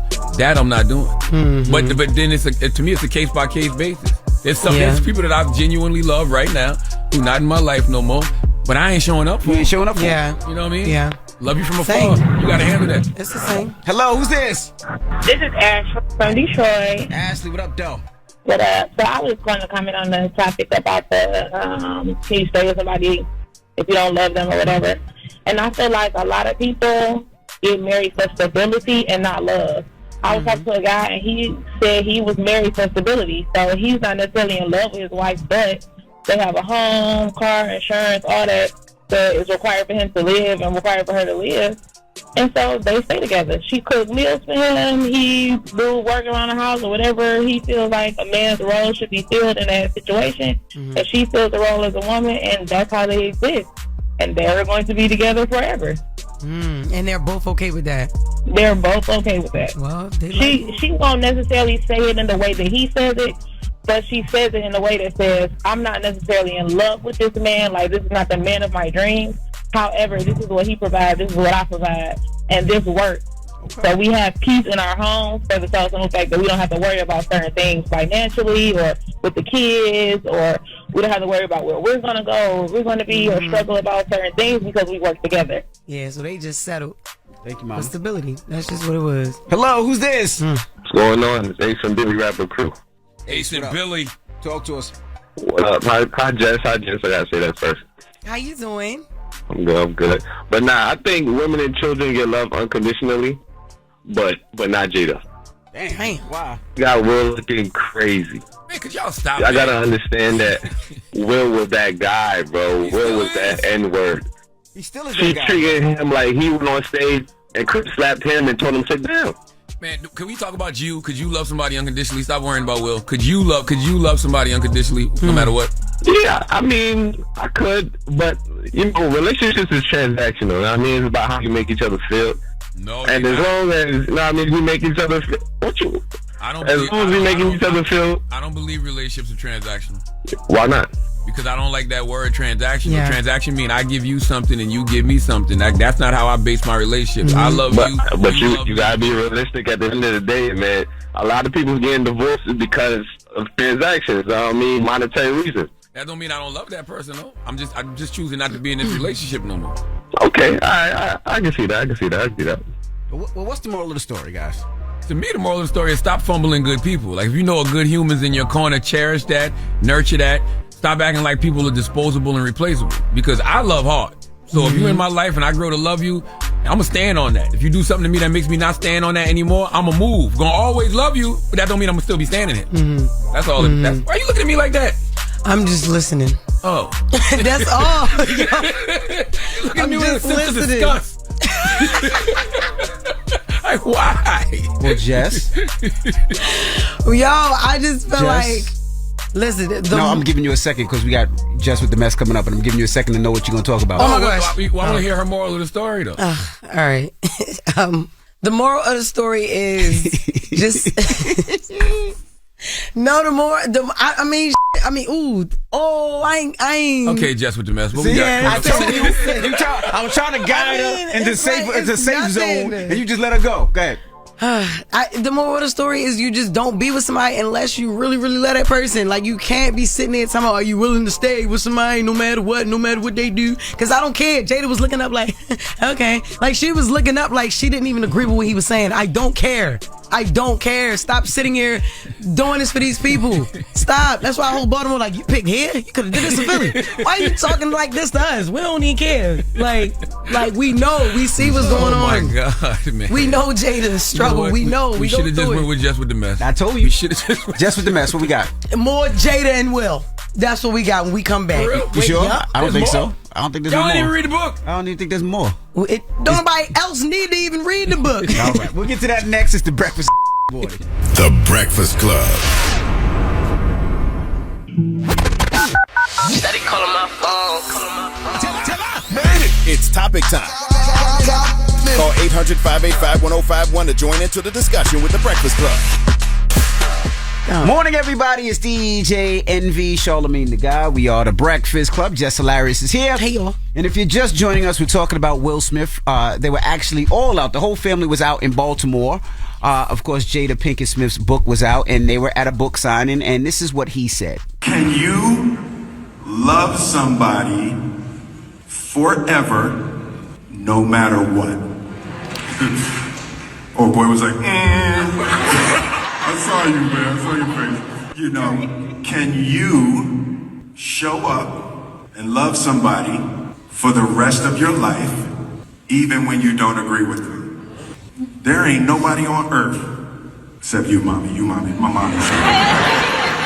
I almost messed up. Jada's the best friend I have ever had on this planet. I am going to show up for her and support her for the rest of my life. So we're asking 800-585-1051. Can we love somebody no matter what for the rest of their life, even if you don't agree? That is the question. Yes. Start off with you, Jess Hilarious. It all is dependables. It depends. Because that's such an open-ended question. I mean, because yes, I can love somebody no matter what, even if I don't agree with them. But when you're looking at in the Smiths case, you gotta really be. I don't know. So I don't know. I can't say yes. I can't say no. I don't know. I could say yes. You can love somebody, and especially for them, they will always be connected, especially because they have two kids. Sure. They have two children. Yeah. So you can always love somebody. You can always show up for them, regardless of right or wrong. You don't have to be in love with them. Yeah. But you could always show up for somebody. You know what I mean? Say, you take your parents and your kids out of it because that's a different type of love. Yeah. But in a relationship, you could always show up for somebody, even if whatever it is that hurts them, you can still show up for them. Yeah. I think so. Well, you know what? I think I'm thinking more so in terms of just intimacy, just love, your love. Because to be honest, that's how I feel about Rome. That's how I feel about my baby father. Like, you would show up for him regardless. No matter what. Your brother, even when baby I daddy. don't agree with him. Yep. When I don't agree with him, no matter what. But if he needs you, you there. That's my best friend. Yep. Yeah, so you can. Yeah. Charlamagne? Yeah. There are plenty of people I could love no matter what, even if we don't agree. But that doesn't mean I'm going to have a relationship with them. There you go. What I mean? That's what I think I That was doesn't mean saying. they're going to still be in my life. Right. You know, I can love you from afar. You know, it's people that I will love all my life. There's people that I love right now, but they're not in my life anymore. Well, there's a and they difference. never will be. Because he said he'll show up for them, but you won't show up for those people. No. Show up and support. No. Is what he said. No. Yeah, so you won't not. show up for those people. Absolutely. Everybody in Baltimore said the same thing when Will asked that. Everybody knows, was like, nah. That's the shit is difference weird. is showing up for them. No, Is I ain't love know them all enough that. that even though you don't agree, you might have to show up for them. Yeah, I ain't doing all that. Damn. Not for those people, but I mean, there are like, I mean, of course, I mean, God forbid it'll never happen. But if that was like my wife, I would always be there for my wife. Regardless, that's what I'm saying. love her to Regardless death. of what it is, you're gonna show up for.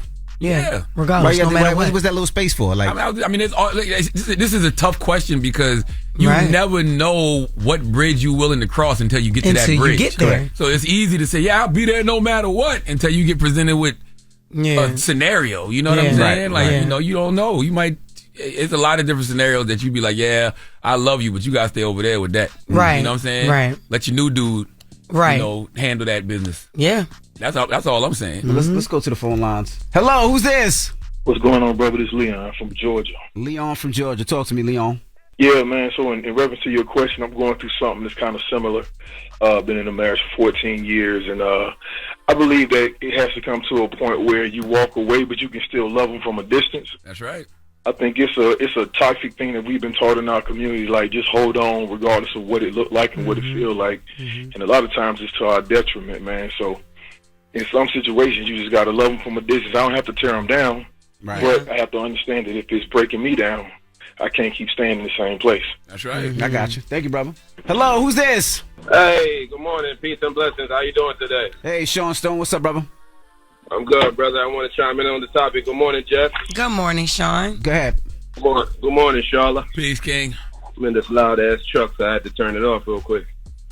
Yeah, I think Will Smith be tripping, man. I don't want to really talk on their relationship like that, but I don't really feel like you could have unconditional love with somebody when they continue to play you out. You know what I mean? See, that's the thing. We don't know what their conversations are behind the scenes. You know what I mean? We're just assuming, but they might be comfortable talking about this. Them, though. What Sean is saying is true, because you can have unconditional love for a person, but that don't mean you still got to deal with that person. I can love you. I just ain't got to deal with you. Yeah, but take it out of Will Smith in your relationship. Right now, out of Will Smith. Pause. Yeah. But listen, man, you had this lady sit down at the Red Table Talk talking about August blowing her back out, right? Yeah, That's disrespectful for your relationship, man. And if I was in Will Smith's shoes, I would not stay with Jada, man. But time out. That's a great point. You not Will Smith. Like you, I don't know, Sean. I don't know if you've ever been in love. You might be in love with a person, of course, who made a mistake. Just like a man might make a mistake. You want that woman to forgive you. You might be willing to forgive that woman if you really love her. But we don't know who's Will Smith was. He might have been blowing somebody back out too. Like you don't know what their relationship was about. That's all I'm saying. They might have an open relationship. Charlamagne, we do make mistakes, and we should give each other grace. But when mistake after mistake, and come on, bro, at some point your grace gonna run out. That is true. Yes. What's up, babe? I want to say this real quick. You know that guy don't like you that called up on the radio show. He wish he was you. Who you talking about? He wish it was you, Jeff. The guy earlier?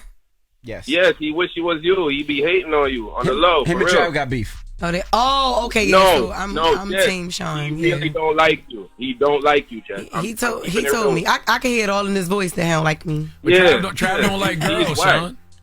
That's what's up. But you could compliment Jess on doing her thing on the radio show. If Charlamagne and Envy gave you an opportunity to come up on the Breakfast Club and you co-host, don't be saying that Jess and Jason Lee's your daughter and your son. Come on, be appreciative of the opportunity. And he's whack for that. Right. Trav. Go check me out too, Sean Stone TV on YouTube. I ain't no Trav said Right, that. and because that really did hurt my feelings now that he bring it up. Did it hurt your feelings? Sean got a whole transcript of what Trav said. Yeah. Jesus. Right. Thank you. 800-585-1051. The question is, can you love somebody regardless for the rest of their life, regardless of how you feel about them or what they do? That is the question, correct? Yeah, no matter what.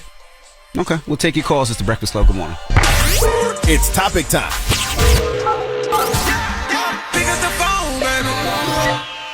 Call 800-585-1051 to join into the discussion with the Breakfast Club. Talk about it. Morning, everybody. It's DJ NV, Charlamagne the Guy. We are the Breakfast Club. Jess Hilarious. Now, if you're just joining us, we were talking about Will Smith. He was in Baltimore yesterday with Jada Pinkett Smith and the whole family talking about their book, and he had this to say. So we're asking 800-585-1051. Could you love somebody regardless for the rest of their life? I'm missing something in all of this because I don't know what all the stipulations are with love. When y'all just talk about the feeling of love, yes, I can love a person, but that don't mean I got to deal with you. But he also says show up for him. Oh, okay, see, that's the part I missed. That I'm not doing. Mm-hmm. But then to me, it's a case-by-case basis. There's people that I genuinely love right now who not in my life no more, but I ain't showing up for them. You ain't showing up for Yeah. You know what I mean? Yeah. Love you from afar. Same. You got to handle that. It's the same. Hello, who's this? This is Ashley from Detroit. Ashley, what up, though? But so I was going to comment on the topic about the can you stay with somebody if you don't love them or whatever. And I feel like a lot of people get married for stability and not love. I was talking to a guy and he said he was married for stability, so he's not necessarily in love with his wife, but they have a home, car, insurance, all that is required for him to live and required for her to live. And so they stay together. She cooks meals for him. He do work around the house or whatever he feels like a man's role should be filled in that situation. Mm-hmm. And she fills the role as a woman, and that's how they exist. And they're going to be together forever. And they're both okay with that. They're both okay with that. Well, she won't necessarily say it in the way that he says it, but she says it in a way that says, I'm not necessarily in love with this man. Like, this is not the man of my dreams. However, this is what he provides, this is what I provide, and this works. Okay. So we have peace in our homes for the simple fact that we don't have to worry about certain things financially or with the kids, or we don't have to worry about where we're going to go, where we're going to be, or struggle about certain things because we work together. Yeah, so they just settled. Thank you, Mom. For stability. That's just what it was. Hello, who's this? What's going on? It's Ace and Billy Rapper Crew. Ace and Billy. Talk to us. What up? Hi, Jess. I gotta say that first. How you doing? I'm good. But nah, I think women and children get love unconditionally, but not Jada. Damn. Wow. Got Will looking crazy. Man, could y'all stop? I gotta understand that Will was that guy, bro. Will was that N-word.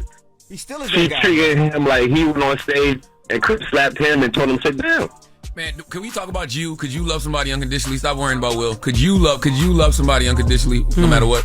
Yeah, I mean, I could, but relationships is transactional. I mean, it's about how you make each other feel. No, and as long as you make each other feel, I don't believe relationships are transactional. Why not? Because I don't like that word transaction. Yeah. Transaction mean I give you something and you give me something. That's not how I base my relationships. I love you. But you gotta be realistic at the end of the day, man. A lot of people getting divorced is because of transactions. I don't mean monetary reasons. That don't mean I don't love that person, though. I'm just choosing not to be in this relationship no more. Okay, I can see that. Well, what's the moral of the story, guys? To me, the moral of the story is stop fumbling good people. Like, if you know a good human's in your corner, cherish that, nurture that. Stop acting like people are disposable and replaceable. Because I love hard. So if you're in my life and I grow to love you, I'm going to stand on that. If you do something to me that makes me not stand on that anymore, I'm going to move. Going to always love you, but that don't mean I'm going to still be standing here. That's all. Why are you looking at me like that? I'm just listening. Oh. That's all. Look at me with a sense of disgust. Like, why? Well, Jess. Yo, I just feel like... Listen, no, I'm giving you a second because we got Jess with the mess coming up, and I'm giving you a second to know what you're going to talk about. Oh my gosh. I want to hear her moral of the story, though. All right. The moral of the story is just... I mean, I mean, I ain't. Okay, Jess with the mess. What See, we got? I told you. I was trying to guide her into safe zone, and you just let her go. Go ahead. The moral of the story is you just don't be with somebody unless you really, really love that person. Like, you can't be sitting there talking about, are you willing to stay with somebody no matter what they do? Because I don't care. Jada was looking up like, okay. Like, she was looking up like she didn't even agree with what he was saying. I don't care. Stop sitting here doing this for these people. Stop. That's why I hold Baltimore like, you picked here? You could have did this in Philly. Why are you talking like this to us? We don't even care. Like we know. We see what's going on. Oh, my God, man. We know Jada's struggle. We know. We should have just went with Jess with the mess. I told you. We should have just Jess with the mess. What we got? More Jada and Will. That's what we got when we come back. You sure? Yeah. I don't think so. I don't think there's more. Y'all didn't even read the book. I don't even think there's more. Don't nobody else need to even read the book. All right. We'll get to that next. It's the Breakfast Morning. The Breakfast Club. Morning, everybody. It's DJ Envy, Charlamagne the Guy, Jess Hilarious, and shout out to Malcolm Gladwell for stopping by. And don't forget, check out his podcast, Revisionist History, and you can check out the full interview on our free iHeartRadio app. You can download it now. One of my favorite podcasts, man. I love Revisionist History. It's one of those podcasts that you listen to, and then you end up having a bunch of random facts in your head. Mm-hmm. Like, you'll be like, yo, you know why McDonald's French fries taste different? It's because, back in the day, they used to fry them, and the fat, I can't remember what it's called, the technical term for it, but they used to fry it in fat. That's why McDonald's fries used to taste different, and then they started frying them in vegetable oil. Now they don't taste because the same. I think people sued or something like that. Yeah, they don't taste Okay, I need to listen to it again. But the moral of the story is, Revisionist History is a great podcast. Yes, so you did not know the fact that you just was trying to spit. Somebody said lard. Was it lard? Lard. They said it was, I guess, lard. One of the producers said. I don't know if it was lard, but boy, it tasted good. Jess, you going to be in Detroit? Yes, November 7th, 8th, and 9th at Punchline. Y'all get y'all tickets. That's a midweek show. Like, these are midweek shows. I'm doing a pop-up, working on some new stuff, getting ready for my El Special. So I'm going to do it in Detroit. November 7th through 9th at Punchline.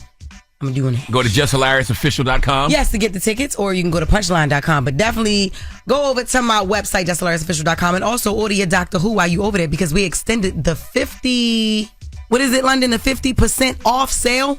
It was her idea, not mine. But 50% off all my fitness gear. Shop Doctor Who. Y'all need to do that. Go to my website. Oh, that's fitness gear. Yeah, it's fitness gear. London is wearing it right now. That's crazy. Yes. This whole time I thought you was advertising glasses. I have that too, Messy Vision. I know you got those, but I thought those were glasses commercials. Oh my God. I didn't realize that. I just thought you was wearing spandex or whatever it is. No. That's really good. That's really good that you thought that. Would you like an outfit? I do. He needs one. Outfit? Okay, good. My wife would love that. Yes. Oh my God. Yes. And she's fit, athletic. Yes. So yes, that Get would one be for good. Charlamagne size too. He's about a large. Definitely. Come on, yeah. I'm the thickest person in this room. He's a large. I'm the thickest nigga in this room. His backside, he got big hips. And ass. Yeah. And he got no ass. Them little glutes is tight. No, he got no ass. Them glutes is jacked up. That's there. right. I see that. You know what I'm You saying? better stop hitting them squats. Waist slim, ass fat. What's up? Yes. Oh my God. Oh my God. I'm so done with y'all. Charlamagne and Envisha. I am done. All right. When we come back, we got a positive note. It's the Breakfast Club. Good morning. Morning, everybody. It's DJ Envy, Charlamagne the Guy, Jess Hilarious. We are the Breakfast Club. It's time for the positive note. That's right. And the positive note is simply this, man. Never be in a hurry. Okay, do everything quietly and in a calm spirit. Do not lose your inner peace for anything whatsoever, even if your whole world seems upset. Y'all have a great day. Breakfast Club, bitches! Y'all finished or y'all done?